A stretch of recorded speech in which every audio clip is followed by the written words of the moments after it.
Microsoft teams up with Mistral in a significant AI deal beyond OpenAI.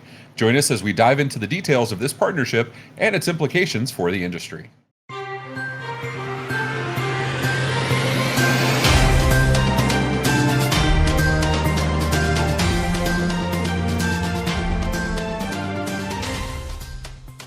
Microsoft partners with Mistral in a second AI deal beyond OpenAI, written by Tom Warren for The Verge.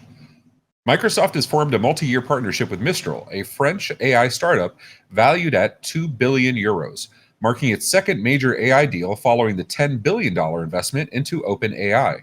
As part of this collaboration, Microsoft acquired a minor stake in Mistral, enabling the integration of Mistral's language models onto Azure AI.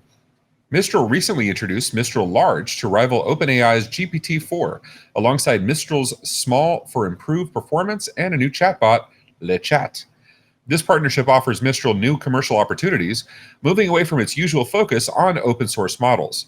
Despite leadership changes, Microsoft's continued engagement with OpenAI shows its dedication to advancing next-generation language models, reinforced by strategic investments in the AI sector, such as its partnership with Mistral.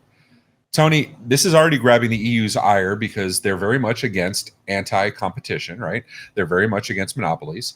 But Mistral was an EU company. It's a French company working in the EU and already within the rules of the EU.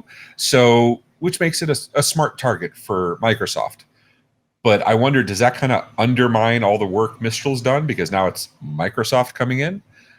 What are you reading into the future if you had to guess at this? Oh, what a great question. I think the first thing I read is, you said it, despite multiple leadership changes. What leadership changes are they referring to? Because that will clearly indicate where things are going after. Meaning, far left, far right. Is it going to be erratic? Is it going to be predictable? Is it going to be, an accelerated arc that moves up in the evolutionary process of AI? Are there going to be control mechanisms there, or this can be completely out of control? I think that's the first question I have. The second question I have: Did they run out of names? I'm coming out with Mistral Big and Mistral Small. Like, did they just run out of names? And I know you were thinking as you were reading it. I said, he is trying so hard to not laugh right now because he's thinking it's just well, you know what? It's a French company. Maybe it has some significance. If you're one of our audience members that are more well-educated in that realm, let us know. But yeah, I did think the same thing. I'm like, okay, they're running out of .coms. I get it. Kind of running out. But let's get back into the AI component. What does Mistral actually bring to the table? Because we already have Copilot, which is, backing into ChatGPT-4. We know that ChatGPT-5, GPT-6 has already been trademarked, which means there's an eventual release coming. And we know that ChatGPT-4 has cleared the pathway through what was once considered the unknown abyss. It's the wish to have back in the 1960s and 70s movies, all the way to the future, to the Star Trek. Now it's here. It's here right now, and that frontier is right in front of us, and we can see the path. What does Mistral bring to the table? I don't think anyone knows.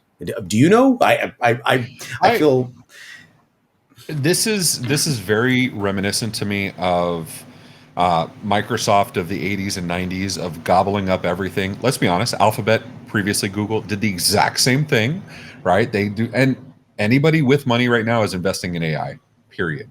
I think from this, it gets them European adoption because it's harder for the European Union to say, we don't want you doing business here when you already say Mistral's been doing business here. I do question if this is going to become more brazen, make Microsoft more brazen after the kerfuffle at OpenAI, where they kicked out Sam Altman and then brought him back in, and the board was being overly aggressive to some people's interpretations. And Microsoft just said, bet, bring him in here. We're good. I wonder if that's made, because remember, the whole purpose of that board above Sam Altman was meant to focus on the ethics of AI use.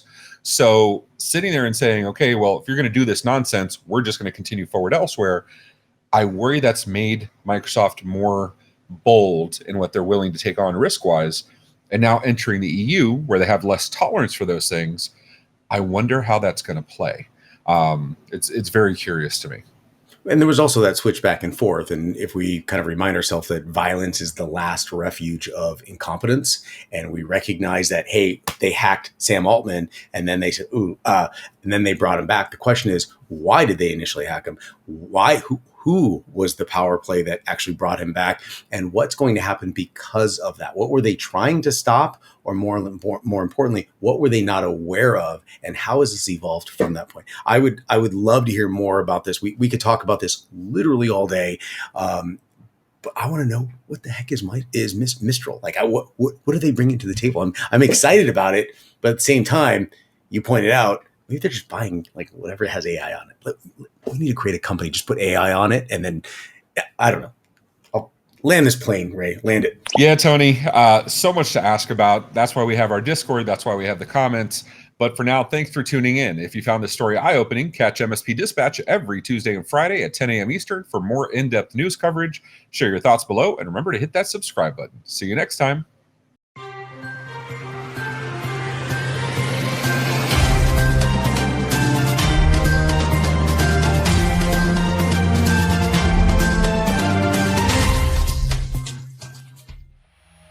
This has been a broadcast of the MSP Media Network.